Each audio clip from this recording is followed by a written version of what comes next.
Hi guys, welcome back to an episode of DB Cars, and today's episode I'll be showing you guys Tribecar Kia Picanto. So let's dive straight to this video right now.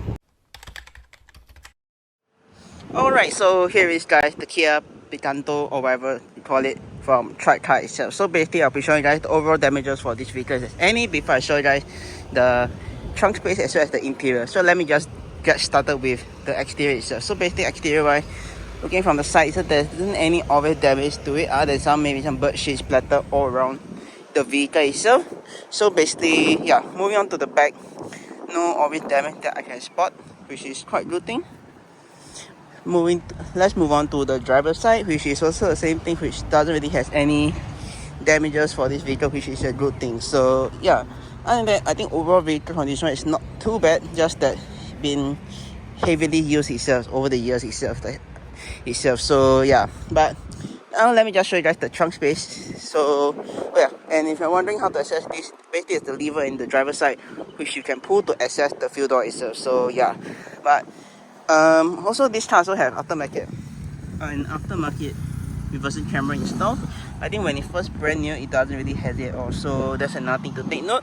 But one thing I have to say about the reversing camera on the vehicle itself, it's not really the best itself. Plus the angle also is where it plays is slightly weird, where you can't really see where technically you can see what's behind you, but not really the greatest as well. So yeah, but let me see if I'm able to access it.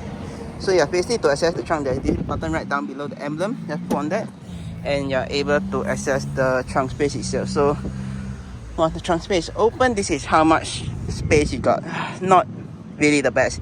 I'll probably put on screen right now the trunk space that you get for this vehicle itself, which is really not the best itself. So yeah, but if you guys want more space itself, you could technically fold down the rear seat, which I can. Let me just do that for you guys right now. So basically to have more space in this car itself, basically is, if I'm not wrong, it's basically to just pull down this rear seat itself. And no, wait, sorry, I'm missing a step. Let me see if I'm able to do this correctly. I remember I saw a video just now. Yeah, technically you're able to fold up this rear seat and this goes down and you're able to do so itself. If I'm not able to do so, probably I'll put clip somewhere right here about now. And because you can flip out their bases, when you fold the backs all the way down, they lie completely flat, which is handy when carrying larger items. Anyway, let's move on to the front. If not, I would say trunk space in the Picanto is not really the best itself. So yeah, in my opinion, if you want to have just, in my opinion, I think this car is best suited for just 2-person, and you could just use, if you could remove this 2 rear seat and just have it as a 2-seater car, and you have tons of space of cargo space in the rear itself. So yeah, just need to grab hold on any part of the structure of the vehicle and just close it itself. So yeah, and then let me just jump into the vehicle right now, which is in just like that. And one thing stood out the bed I noticed is this is how it looks like when you're sitting in the rear itself. Not really the best, but you don't, unfortunately, weirdly behind the driver's seat, you don't really get any storage pocket itself. Same for this side as well. The only space you can put is basically right up here, right behind the passenger seat. This ashtray thing right here, as well as some more space. So you just ashtray right here and one more space right here to put your stuff. And right at the bottom itself, but look like it is about to fall off. Plus I think it's been modified in some ways itself. So yeah, I think this should be a cup holder, but I think it's been placed on with something right here so that you can accommodate this part itself, which if you were to shake around, I think it wasn't meant to be here in the first place itself. So yeah, fortunately there's no center armrest itself. The only area you can rest your arm on is right this part right here itself. Other than that, you just draw this handle to get out the car, as well as your window switches itself. Sitting in the back right here, I would say I got, this is my driving position right here itself. I got And my point of view, I got about 2 fingers of legroom space. Headroom is also not that bad. I got about fist of headroom space in this vehicle itself. So overall, I would say sitting in this car is not that bad, but I don't know. This car definitely seen shares of usage itself, and in my opinion, I think I would. Technically, I think this is the smallest car at the time in 2010 that Kia do. So probably in 2010, if you ask me why rather get this or the Honda Fit, I would probably say the Honda Fit is a better option in my opinion itself. So yeah, but let's move on to the center seating, see how it feels like. So basically sitting in center itself, this is what it feels like. Mostly this seat has been inclined to a slight degree, so comfort space wise in the back is really not the best itself. Plus, as you guys can see, this seat will to be slightly adjusted, like as it's currently as it is being slanted back to a certain position, so my left leg touching the seat itself, so not really the best condition wise. Plus, if let's say I would have 3 full row size adults sitting in the rear itself, definitely won't be the best, because I'll be definitely, if you guys know already, this is a small car itself, so there's 100%, I can guarantee 100% that I'll be touching shoulder to shoulder if there were 3 full grown size adults sitting in the rear itself. So yeah, not really the best for adults in the rear of this Picanto itself. Probably kids would be better itself in my opinion itself. So yeah, but let's move on to what else you do get in this car. Well, you just grab handle, grab hold on to, and a very nice hook on either side of the vehicle itself. So yeah, other than that, let me just jump out of the car right now and I can show you guys the front of the vehicle itself. So let's go to that right now. And stepping out also won't be a big problem, but if you have long legs, then probably you'll definitely be touching this part of the car itself. So yeah, alright, now I'm officially out. Let me just show you guys the front of the car, right? Alright then, before I show you guys the car itself, this is the key itself. So basically just got a very simple looking Kia key with no sticker or anything itself. Basically just got your lock, unlock. I don't know whether you can see it, but basically the top is your lock button, right down below is your unlock, and the center is your trunk button, which you can press on it if let's say you do not want to grab on the lever itself. So let me just jump straight into the vehicle itself. So basically, if you guys can see, this is your normal so basically this is your traditional key to ignition car itself. It's not like modern day car where it is push start button right now. So basically to start up car later, which I'll show you guys later on itself, is basically just key to ignition and just turn it all the way to the right to start the vehicle itself. So let me just show you some of the storage space you do get for this vehicle right now itself. So basically one of them right here at the top, which you could put something if you want to. Next side would be right down below here, which you got even more stuff if you want to put your, I think if I have my small, if I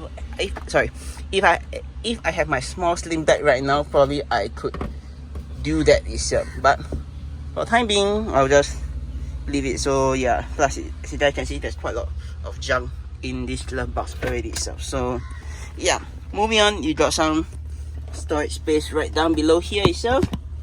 You also get some 12-volt socket outlet if you want to charge your phone, 2 cup holders, and you got your gear selector right here itself, and some space right here to put your stuff if you want to, and this glove box which wasn't meant to be here in the first place itself. So yeah, and that yeah, that's all for the storage space you get for this car. I think the majority of space if you want to put your stuff is probably there itself. So yeah, but moving on to the other part, you just got your traditional handbrake right here itself, and your gear knob itself, which you can shift to the relatively gear itself right here itself.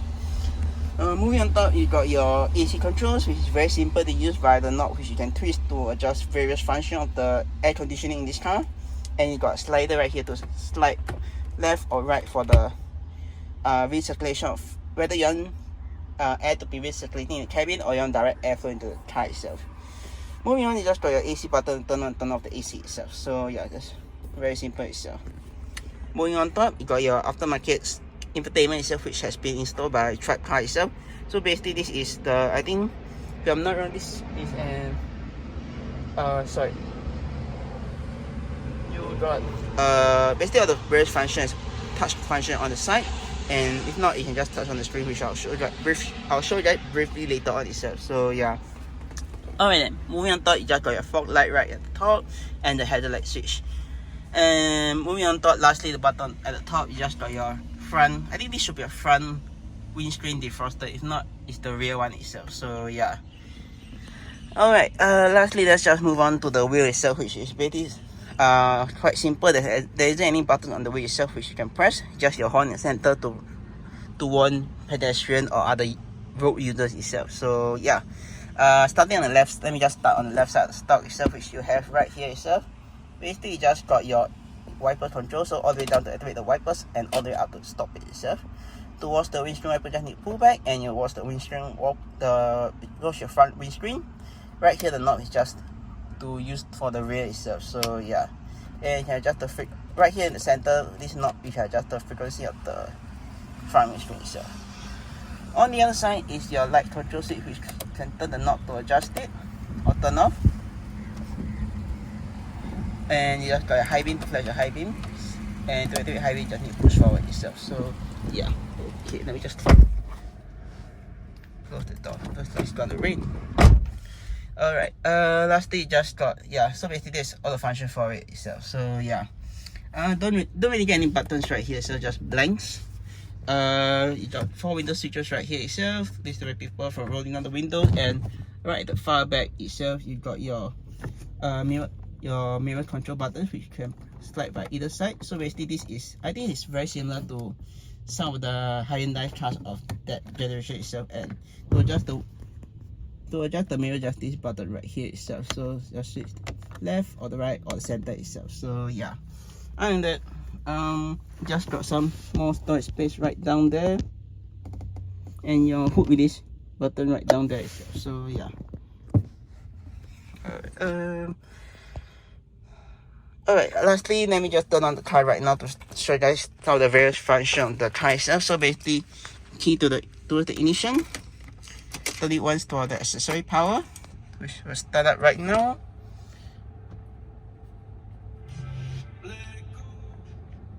Alright, so this is accessory power in this car. To fully start it, just turn the knob and the car will start it itself. So once the car will start. Alright, let me just show you some of the various functions itself. So basically, just got your rack counter on the left and your speedo on the right, your clock right there, and your odometer itself. So basically, this odometer can be adjusted via this knob right here via one time for trip function, trip A and trip B, and back to odometer itself. And that's probably it for this gauge itself. And speaking about the infotainment, which I mentioned to you guys just now, so basically this is how it looks like itself. If I'm not wrong, this should be like on some cars they will install this aftermarket one itself. So it's very simple and easy to use. So basically, you just need to use the touchscreen on either side, at the side, and you can just use your finger to adjust it itself. So yeah, if you want to go back home screen, and there's also Bluetooth itself, which I think technically if this was connected.